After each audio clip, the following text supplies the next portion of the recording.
Alors nous parlons dans cette vidéo du contexte interne. Bien souvent, on n'a pas d'informations externes. Par exemple, l'auteur de l'Épître aux Hébreux, on ne le connaît pas. Et qui sont ces Hébreux en question, on ne sait pas trop. Mais par contre, juste avec les informations à l'intérieur de l'Épître, on est capable de savoir que l'auteur est quelqu'un d'instruit, qui connaît bien le contexte du judaïsme et qu'il a une bonne connaissance et qu'il s'adresse à des gens qui, comme lui, connaissent bien le monde juif. Donc du coup, même si on n'a pas d'informations concernant l'auteur de l'Épître aux Hébreux ou ses auditeurs d'une manière précise, nous avons suffisamment d'informations à l'intérieur du texte pour comprendre de quoi il s'agit et avoir des pistes d'interprétation. Donc, juste le texte nous donne beaucoup d'informations. Quand on lit l'épître de Paul aux Romains, juste avec le texte, on sait que dans cette église-là, il y avait des juifs, mais il y avait aussi des chrétiens d'origine païenne et qu'il pouvait y avoir une tension et un conflit entre les chrétiens d'origine juive et les chrétiens d'origine païenne. Il n'y a pas besoin d'avoir de recherche archéologique ou historique pour savoir qui était l'église à Rome. Juste à l'intérieur du texte, on a des informations. De même pour Corinthiens, Éphésiens, Philippiens et ainsi de suite. Donc bien souvent, on se précipite sur un contexte externe alors que le contexte interne nous donne déjà beaucoup d'informations, même si on ne sait pas tout. Par exemple, dans cette fameuse phrase où l'apôtre Paul va dire pourquoi certains se feraient baptiser pour les morts. Alors évidemment, cette phrase a fait couler beaucoup d'encre. Les Mormons, par exemple, vont le prendre au pied de la lettre et encore aujourd'hui vont faire des recherches généalogiques pour se faire baptiser pour les morts, pour le salut de leurs ancêtres. Mais l'apôtre Paul ici ne dit pas cela. Il utilise une phrase qui est énigmatique, certes, mais quand on analyse bien le contexte, on est ici dans une rhétorique très précise, très pointue, qui concerne la résurrection. Le sujet de tout ce chapitre-là, ce n'est pas le baptême pour les morts, le sujet de ce chapitre-là, c'est la résurrection. Et pour mettre de l'eau à son moulin, et pour venir donner un petit peu une fondation à son argumentation, l'apôtre Paul va dire « S'il y en a qui se font baptiser pour les morts, c'est bien qu'il y a une résurrection. Sinon, pourquoi cela se ferait-il baptiser pour les morts ?» Maintenant, c'est un insight, c'est-à-dire un sous-entendu que les lecteurs de l'épître aux Corinthiens connaissent bien dès le départ, mais que nous, on ne connaît pas. Paul fait référence à ceux qui se font baptiser pour les morts. Nous, on va dire, ah bon, c'est quoi? Qu'est-ce qui se passe? C'est qui? Est-ce que ce sont des chrétiens? Est-ce que ce ne sont pas des chrétiens? C'est quoi le contexte? C'est quoi l'affaire? Pourquoi? Et c'est ça qui nous pose problème, c'est qu'il nous manque des informations là-dessus. Mais concrètement, l'apôtre Paul ne dit pas qu'il faut se faire baptiser pour les morts. Il ne dit pas non plus qu'il ne faut pas le faire, parce que ce n'est pas son sujet. Il utilise ça juste comme un argument, un exemple, pour parler de la résurrection. Donc on ne peut pas utiliser cette phrase-là pour venir faire une théologie et un enseignement sur le baptême des morts, pour les morts, mais c'est juste quelque chose que l'apôtre Paul, oui, il dit pas oui, il dit pas non, il le prend juste comme un exemple, et c'est le reste en fait des Écritures qui vont nous servir de base pour savoir si ce genre de doctrine est acceptable ou pas. En fait, si vraiment il fallait le faire, l'apôtre Paul l'aurait dit d'une manière directe et franche.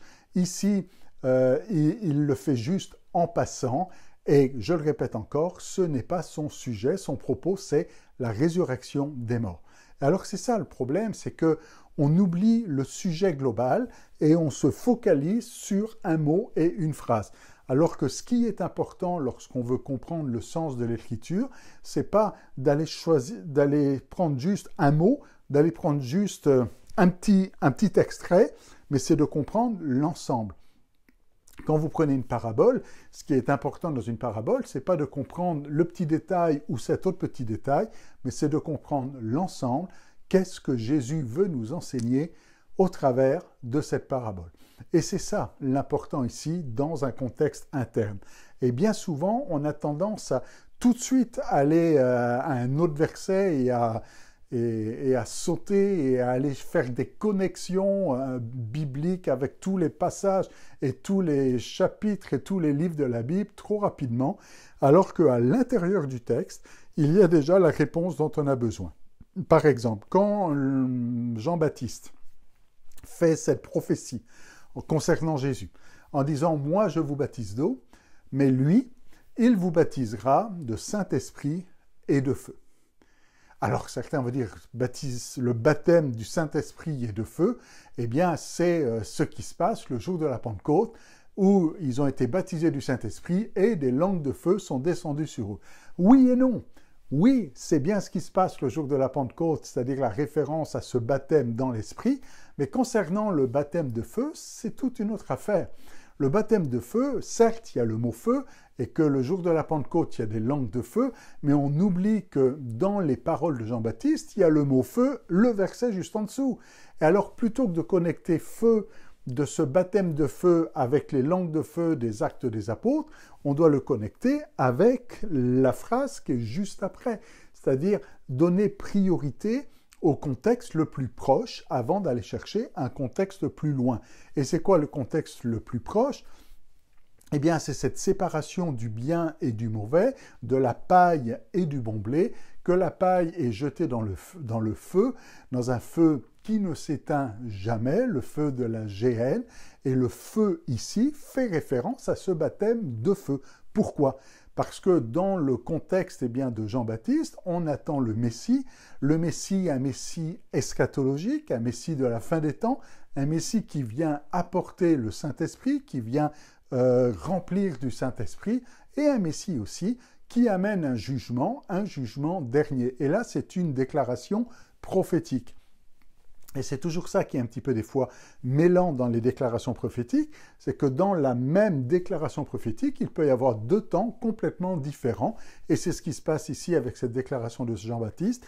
Le baptême du Saint-Esprit qui va faire référence à ce qui se passe à la Pentecôte, et le baptême de feu qui va faire référence à la fin des temps, où il y aura ici un jugement et un jugement dernier. Ce baptême de feu est donc différent du baptême du Saint-Esprit. Alors je sais bien qu'il y a des vieux cantiques où nous chantons de tout notre cœur « Ô viens, Esprit de Dieu, et baptise-nous de feu ».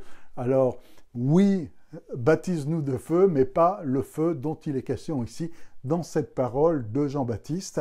Jean-Baptiste ici, ce baptême de feu, on n'en veut pas, puisque c'est un baptême de purification, de condamnation, où on brûle ce qui est mauvais, alors que le bon blé, lui, est engrangé dans les greniers.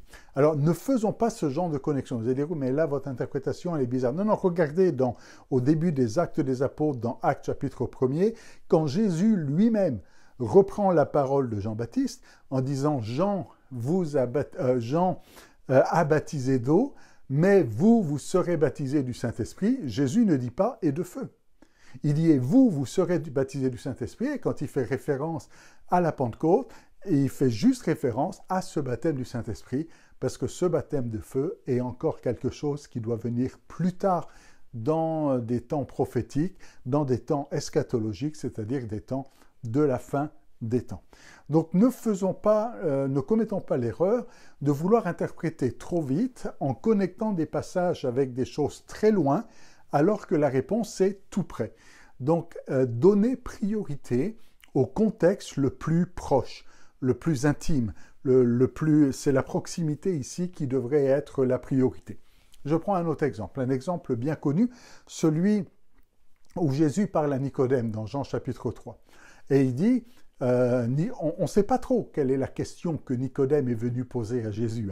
On n'a pas la question qui est verbalisée, mais par contre, on a la réponse de Jésus. Donc, à travers de la réponse de Jésus, on peut deviner la question de Nicodème. Et la réponse de Jésus, c'est si un homme ne naît de nouveau, il ne peut voir le royaume de Dieu. Donc, vraisemblablement, Nicodème avait posé une question sur comment voir le royaume de Dieu ou ce qu'il faut faire pour entrer dans le royaume des cieux. Et donc Jésus dit, si un homme ne naît de nouveau, il ne peut voir le royaume de Dieu. Nicodème a du mal à comprendre, vous connaissez l'histoire, il dit « Mais comment un homme vieux peut-il rentrer dans le sein de sa mère et naître de nouveau ?» Et Jésus lui dit « Nicodème, tu n'as rien compris ?» Donc Jésus va clarifier, va expliquer en disant « Si un homme ne naît d'eau et d'esprit, il ne peut voir le royaume de Dieu. » Comprenez que la deuxième phrase doit être plus simple que la première.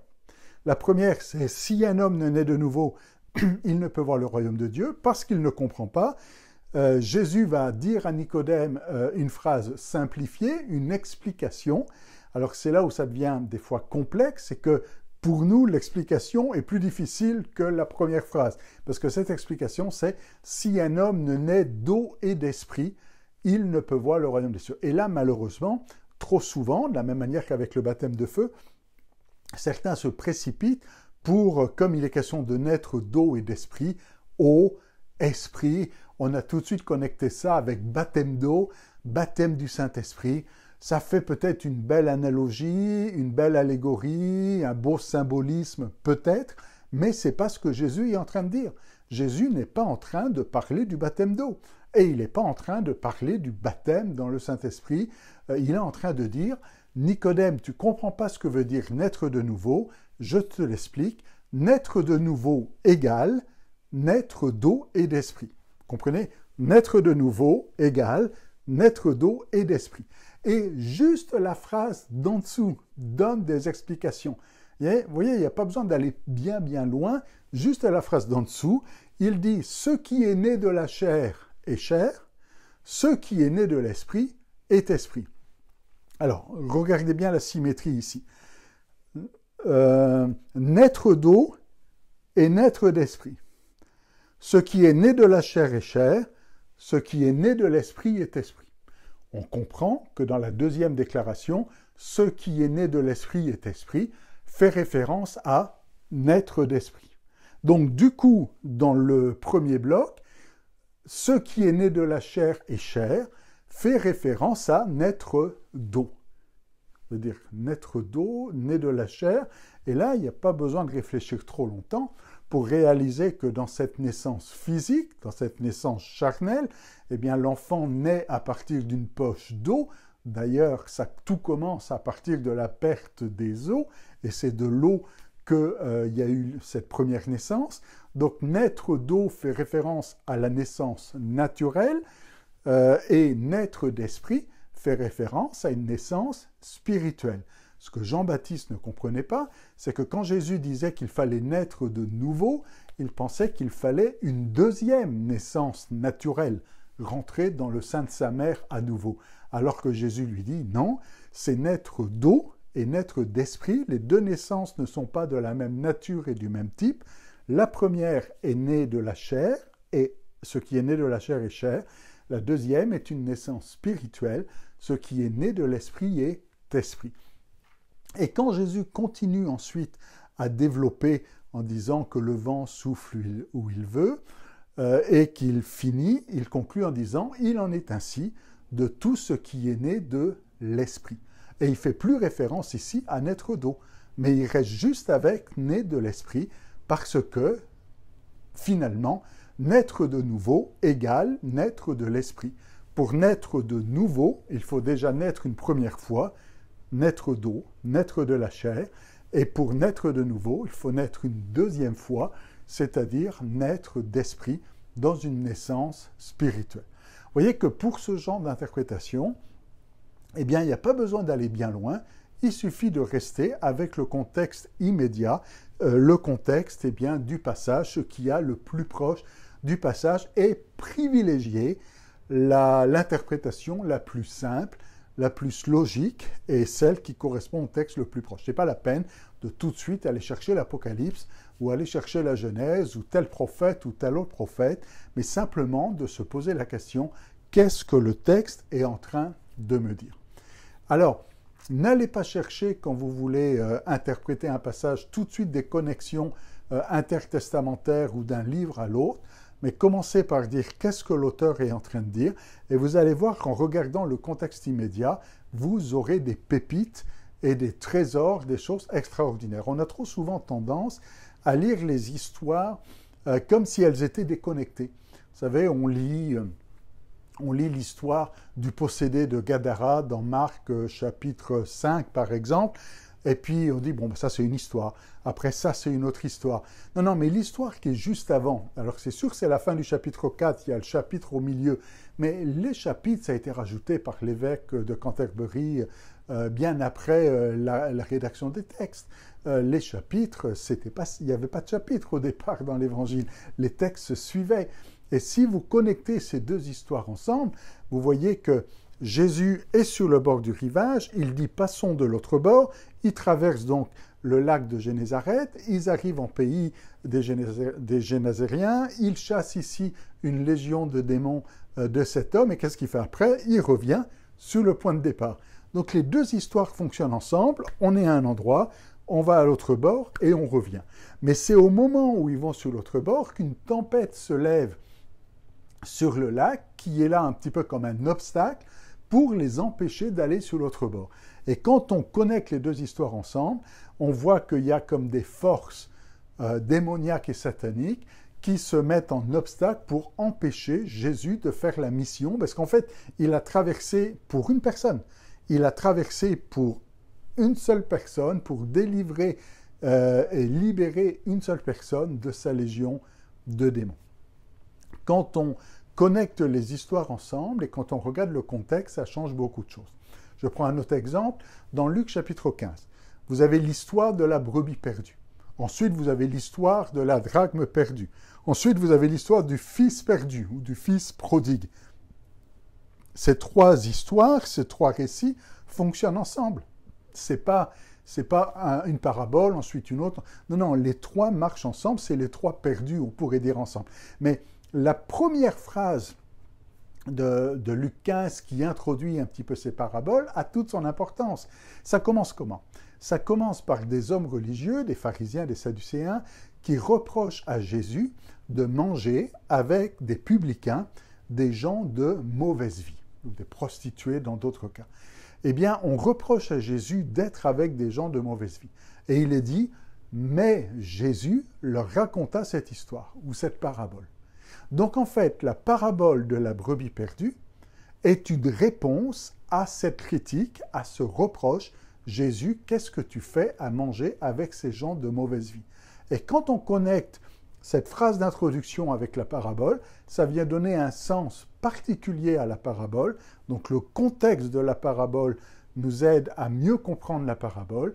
Jésus, je paraphrase, est en train de dire, vous dites que ce sont des gens de mauvaise vie, des gens pas fréquentables, des gens avec lesquels il ne faut surtout pas manger et rester en connexion.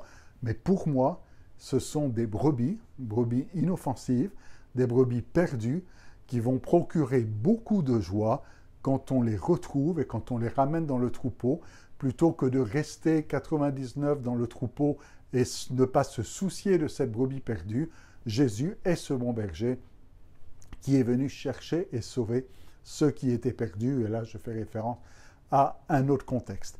Alors j'aimerais vous encourager, lorsque vous voulez interpréter un passage, que ce soit un passage de l'Évangile, mais que ce soit un passage aussi des épîtres, les épîtres sont beaucoup plus directs, regardez bien ce qu'il y a avant, regardez bien ce qu'il y a après, regardez bien quel est le contexte de cette phrase. Par exemple, dans Romains 9, on fait souvent référence à Romains 9 dans des thèses très calvinistes ici, en disant, mais c'est marqué clairement que Dieu fait grâce à qui il fait grâce, il fait miséricorde à qui il fait miséricorde. Oui, ça c'est marqué au début de Romains 9, mais on oublie que dans Romains 11, il est dit que Dieu fait miséricorde à tous les hommes. Et si on ne les connecte pas ensemble, on peut faire dire au premier verset le contraire du deuxième. Et en fait, Romains 9, 10, 11 fonctionnent ensemble. C'est un triptyque ici. Et quand on veut utiliser Romains 9 pour dire « mais Dieu a aimé Jacob et il a haï Ésaïe », on va parler d'élection ou de prédestination, on oublie finalement tout ce qui est en train d'être dit dans 9, 10, 11, où finalement ça dit le contraire de ce que certains font dire au texte. Je m'explique. Ce que l'apôtre Paul est en train de dire, il y a un peuple élu, oui. Mais dans ce peuple élu, ils ne sont pas tous sauvés. Et il y en a qui n'étaient pas élus et qui sont sauvés. Et donc finalement, l'apôtre Paul dit, il y a une élection, mais le peuple élu, donc à savoir les Juifs, il y en a parmi les Juifs qui ne sont pas sauvés, alors que des païens qui n'étaient pas prédestinés ou qui n'étaient pas élus, eux ont été sauvés parce que Dieu veut faire miséricorde à tous les hommes. Alors, faisons attention à ne pas interpréter un passage en restant juste avec une phrase. Regardons bien le contexte. Pourquoi ce passage, cette phrase, cette déclaration, cette histoire se trouve là? Qu'est-ce qu'il y a avant? Qu'est-ce qu'il y a après? Qu'est-ce que ça veut dire? Quel est le rôle de cette histoire dans l'ensemble? Et ça va venir vous aider à comprendre et interpréter davantage. Par exemple, l'histoire de cette femme atteinte d'une perte de sang. Cette histoire n'arrive pas comme un cheveu sur la soupe. Elle arrive en sandwich, on peut dire ça comme ça. Elle arrive là comme incorporée, incarcérée au milieu d'une histoire de Jairus dont la fille est malade. Notez bien que Jairus a une fille de 12 ans et il y a une femme qui a une perte de sang depuis 12 ans. Cette jeune fille arrive à l'âge où elle va pouvoir avoir des enfants, alors que cette femme qui a une perte de sang ne peut pas avoir d'enfants. Et certainement, quand Jairus voit ce miracle de cette femme qui est atteinte d'une perte de sang, qui va être guérie en touchant le bord du vêtement de Jésus, va penser à sa fille, il y a une connexion. Enfin bref, ce que je suis en train de dire ici, c'est que ces deux histoires fonctionnent ensemble et qu'il n'y a pas de hasard si elles se retrouvent là au milieu de ce récit où on voit Jairus qui vient chercher de l'aide. Il y a cette histoire de cette femme qui a la perte de sang qui est guérie. Et ensuite, on revient avec la fille de Jairus et voir comment elle va être guérie dans un cas ou ressuscitée même dans un autre cas. Alors, faites attention au contexte, donnez priorité au contexte immédiat, du plus près jusqu'au plus loin. Et avant d'aller chercher l'aide de commentaires bibliques ou l'aide de toutes sortes d'ouvrages de référence archéologiques, historiques, sociales, donnez déjà priorité au texte et ensuite vous pourrez aller chercher un contexte externe qui pourra vous aider à mieux interpréter le texte. Alors voilà pour aujourd'hui, on se retrouve dans la prochaine